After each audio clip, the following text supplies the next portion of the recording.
Hi, this is Coach Colette, host of the Start Within podcast, and welcome to another episode of Financial Fridays. We are going to continue our focus this month on women's history, and today we are going to focus on health and wellness.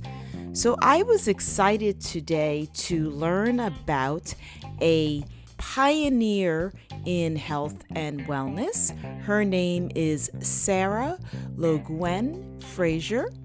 She was an African-American female doctor, one of only 115 in the nation in the 1890s. In 1876, she became the first woman to gain an MD from Syracuse University College of Medicine, the second in New York, and the first to graduate from a coeducational medical school. Fraser became the fourth African-American female doctor in the United States and the first female doctor in the Dominican Republic. What's really interesting is that her childhood home in Syracuse was an important stopping point on the Underground Railroad. They gave shelter to almost 1,500 escaped slaves as they were traveling on to safety in Canada. So growing up in this house allowed Fraser to gain experience helping and treating illnesses that people had suffered as a result of their slavery or their escape. At the New England Hospital for Women and Children, she completed her internship in 1878. Now, this hospital was unique in its use of all women staffing, and it was here that Fraser gained a passion for obstetrics and midwifery. She was one of the first female doctors to specialize in obstetrics and pediatrics and was a mentor to Black midwives throughout her career. Loguen Fraser educated Black midwives to integrate modern medical knowledge into their traditional routines. These Black midwives saw their work as a sacred duty that sustained intergenerational gender and community cohesion by employing time-honored practices that were derived from West African traditions. Although the white medical community and establishment began a campaign to replace midwifery in the late 19th century, African American midwives still delivered as many as half of the Black babies that were born in some southern states in the 1950s. This is really exciting for me to learn about because, as you know, when we had our live podcast event on Black motherhood, our guests talked about Black midwives and doulas that are still supporting Black women to birth children and go through the whole pregnancy and birthing process in a safe way. So thank you, Sarah Loguen Fraser, for starting this interest amongst Black women and for being such a pioneer in health, medicine, and pediatrics. Hello everyone, this is Singh, aka Investing of the Investing Podcast with your weekly Financial Friday tip. With the coronavirus now declared a global pandemic, it is best for you to stay safe in these dangerous times. With the market being so volatile, it's best to have some cash lying in your account just in case we get some buying opportunities in the near future. Remember, the coronavirus will pass eventually.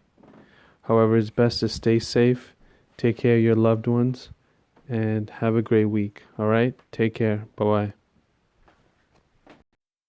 Hey, it's Coach Colette again. I didn't want to leave you hanging because, this week has been Sleep Awareness Week, and I wanted to share some tips and ideas because The National Sleep Foundation just released its findings from their 2020 Sleep in America poll. And you probably won't be surprised to learn that the average U.S. adult feels tired during the day at least 3 out of 7 days each week, and that more than a quarter of us feel tired 5 to 7 days a week. So with all that is going around in terms of health and wellness and concerns about staying healthy, I thought it would be really important to share some sleep habits that you can consider taking on. Because we know that lack of sleep impacts our ability to focus, to perform at work, and just to complete regular daily tasks. More than half of the respondents in that survey who feel tired at least 5 days per week also reported headaches, and 40% said that their tiredness makes them more irritable. So, here are some ideas to help you to get a better night's sleep. You want to make sure that your bedroom temperature is comfortable so that it's not too hot or it's not too cold. You want to minimize your exposure to noise and even natural light while you sleep. So I am someone who fights hard for my sleep, and I was able to find stick-up room darkening shades that I have put over the windows in my bedroom because natural light also impacts your sleep. You want to minimize your screen time before you go to bed, so that's your phone, your laptop, your TV. To be honest, I haven't had a TV in my bedroom in 10-15 years. And you want to consider avoiding caffeine or even alcohol before bedtime, because that can also impact your system and your circadian rhythms. You want to try to find the most comfortable mattress, a supportive pillow, and sheets that allow breathing. Not your breathing, your physical breathing, but that breathe in terms of allowing you to release heat, because sometimes we sweat when we sleep. So those are my thoughts and ideas. We'd love to hear from you how you make sure that you get a great night's sleep. Let us know. Send us your ideas. So this is Coach Colette wishing you a great night's sleep.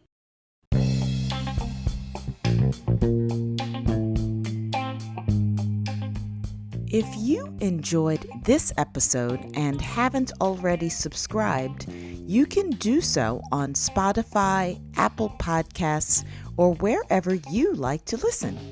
You also can connect with me on Instagram at Coach_Colette for more inspiration on personal growth and wellness.